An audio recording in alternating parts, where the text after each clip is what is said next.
What is up, everybody? Welcome back to my YouTube channel, Key Things with your girl, Keshana. I wanted to make a quick video about the top 3 things that I noticed help my grow hair. That I noticed helped grow my hair in 2019. Actually, like, comment, and subscribe to my channel, and let me know if you want any videos on just my hair journey and how I've come to know all of the things that I know now about hair. And I would love to share my knowledge with you. I'm not an expert, I'm not a cosmetologist, I don't have a license, I'm not a hair doctor. They do have those. I can share my feelings and my successes with you if you're so much as interested. All right, so let's get right into it. Okay, so tip number 1, know your porosity.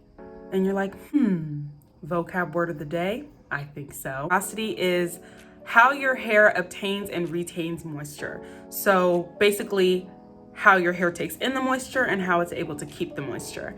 And this is really important because it's going to determine what kind of products you use. It's going to determine how many products you use for a particular style or just a condition. I learned that porosity is very important. So let me just, quick disclaimer, everybody's hair is different. Some people may have similar hair, but at the end of the day, you have to get to know your hair. And I would say that's a prerequisite to this tip, because I think you have to have the patience and the time to really just get to know the hair that God is giving you, because it's yours. So you might as well own it. Porosity. How do you know if you have high porosity, low porosity, or medium porosity? And really, we don't need to talk about the medium porosities because you're good, believe me. But the high and the low, there's a few struggles that we need to talk about. The test that I think is easiest at figuring out what kind of porosity hair you have is called this, I think it's called the strand test. That's what we're gonna call it. So you literally take one strand of hair, and if you have a lot of gray hairs like me, I would recommend you don't do it on those. Okay, I got one strand. Can you see that?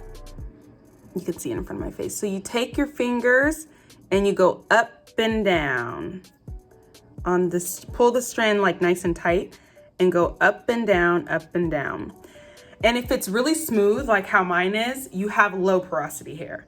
And what that means is that your hair follicles are tight and closed. They're very tight and closed like this, and it takes something like steam or heat to really get them to be open to be able to receive moisture. If you feel like a lot of ridges and a lot of ridges and bumps when you move your finger up and down the strand, you have high porosity hair, which means your hair follicles are open and ready to receive some moisture. Which also means, though, that as easy as they're ready to receive moisture, that if they are not properly sealed and closed, the moisture will go right up out of there. And then medium is obviously you're in between the two. You're not tightly closed, you're not widely open. It's more like a happy medium, which is nice. Okay, snapshot here. To your far left, you have your low porosity cuticles. In the middle, you have your medium, and to the right, you have your high porosity cuticles. Okay, so some factors of how you can know that you have low porosity hair is 1, if your hair takes a long time to dry. And the reason being is your hair follicles have closed up and the water is kind of just sitting on your hair, and therefore it takes a while to evaporate, we'll say. 2, if when you apply products on your hair, it seems like the product is kind of just sitting on top of the hair strand instead of actually absorbing. And then some other ways that you'll know is if it takes a while for your hair to get fully wet. So if you saw my last video, which if you didn't, please go and watch it. I'll link it down below, of my wash day during quarantine, of just my wash day process of what I do. But notice that the first thing that I did was use warm water to open up my hair follicles, because why? I have low porosity hair. And I know that if I just start putting conditioner or shampoo on my hair when it's only gotten a little bit wet, that it's not gonna do anything because my hair follicles are so tightly closed. It does take a while for my hair to get wet. I actually shortened that clip because it was so long of just like my hair actually going from dry to soaking wet. And so that's another way that you'll know you have low porosity hair, if it takes a while for your hair to get wet like mine. The other thing about low porosity hair is it is protein sensitive, so you don't need a lot of protein. Now, let's talk about high porosity hair.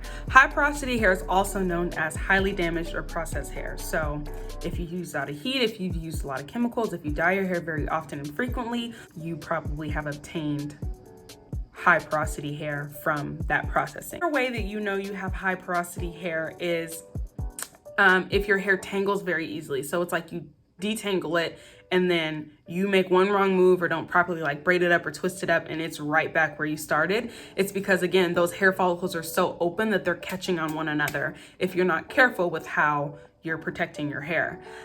Another way that you know you have high porosity hair is if your hair dries very quickly, because again, those follicles are open. So the moisture can come in really easily, but if you don't seal up those follicles, it comes in and comes out. It's like they're open like this, and imagine like water coming in. It's like, that's your hair. And then also, it's always very frizzy, again, because of the follicles catching on each other. And then lotions and milks probably are not going to work for you because they just don't hold enough moisture for you to keep into your hair.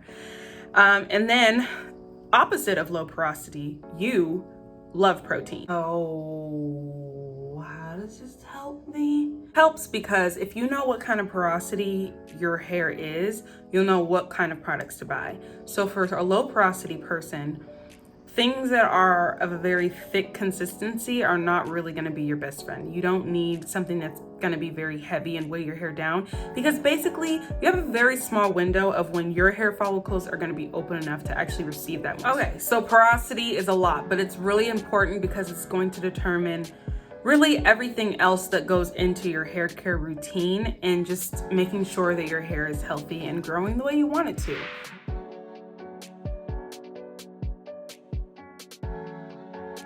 So tip number 2 is low manipulation.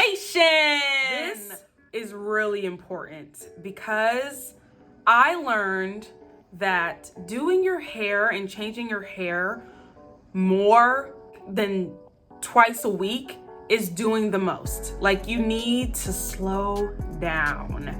So when I was in college is when I really started just committing myself to this whole natural thing, because I just grew up putting a lot of heat on my hair. I wasn't properly conditioning. It's just way too much heat on my hair and unprotected.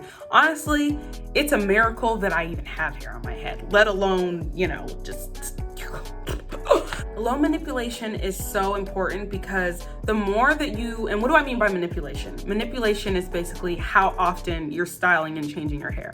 So if you are planning your hair throughout the day, if you are changing the style every day in a major way, 10 cornrows and the next day you have a twist out and the next day you have a bantu knot, it's just like all of that is way too much. So what I like to do is, when I do my hair, I do it for the week. And I make sure that when I do it, I can get at least 2 styles out of it. 3 if I know I have something going on the weekend, but they're not major, like drastic style changes. I cannot talk today. That, like, for instance, this started off as a wash ago this weekend, and then it's starting to get dry. Some of the parts where I've slept on the most are getting frizzy, so I put it up in a pineapple, and now I have a second style. If I wanted to, I could wrap this up into a curly bun and have a textured bun if I wanted a third style. And that's very low manipulation, because the more that you're touching your hair, the hair follicles and hair strands are getting caught on each other, they get intertangled, and you have unhealthy ends and unhealthy hair. So low manipulation is really key. Make sure that you are using protective styles. Comment below if you want to know what kind of protective styles I like to use, my go-tos, especially when we return back to normal life. Leave your hair alone. Don't be flipping, don't be twirling. Like, all of that is going to give you split ends, and split ends lead to split hair, especially if they don't get trimmed. And it's just not what we want. So low manipulation. Leave your hair alone. Period. The third tip for that matter is stretching and straightening your hair. I know. but it's true. You don't want to put heat on your hair, that's fine. That's your right to do. It's what you feel comfortable with, but at least stretching your hair, doing braids so that your hair dries and it's elongated and not in those tight curls, because your hair is most vulnerable when it's in its curly state. And if it's constantly in the curly state and all the time, you're going to be prone to tangling, you're going to be prone to single strand knots, and you're going to be prone to unhealthy ends and breakage, because even when you are detangling, chances are something is so intertwined, even the smallest of knots, you're probably going to pull it and it's going to break off, and now you're going to have lots of broken off pieces throughout your hair. And when you straighten or stretch your hair, it allows the natural oils from your hair to be able to work down the hair shaft. The problem with curly hair, or not even the problem, but really the challenge with curly hair, is that the reason we have to add all these things to condition and properly lubricate our hair is because when you have a hair strand that's curled like this, it's harder for the natural oils to make its way from the top of your scalp to the ends of your hair, because it has to go down this windy slide, if you will. But if you have straight hair, like that natural ability to make its way from the top to the bottom naturally, and your hair is stretched out, it's less prone to tangling, which is less prone to, you know, the rest. Those are my tips, guys, on what helped my hair grow in 2019.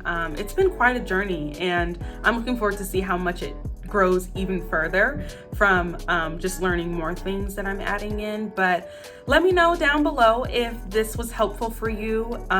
If you have any further questions, if there's any videos you would like to see me do on hair related topics, and yeah, I'll catch up with you guys next time. Stay tuned for more Things Key.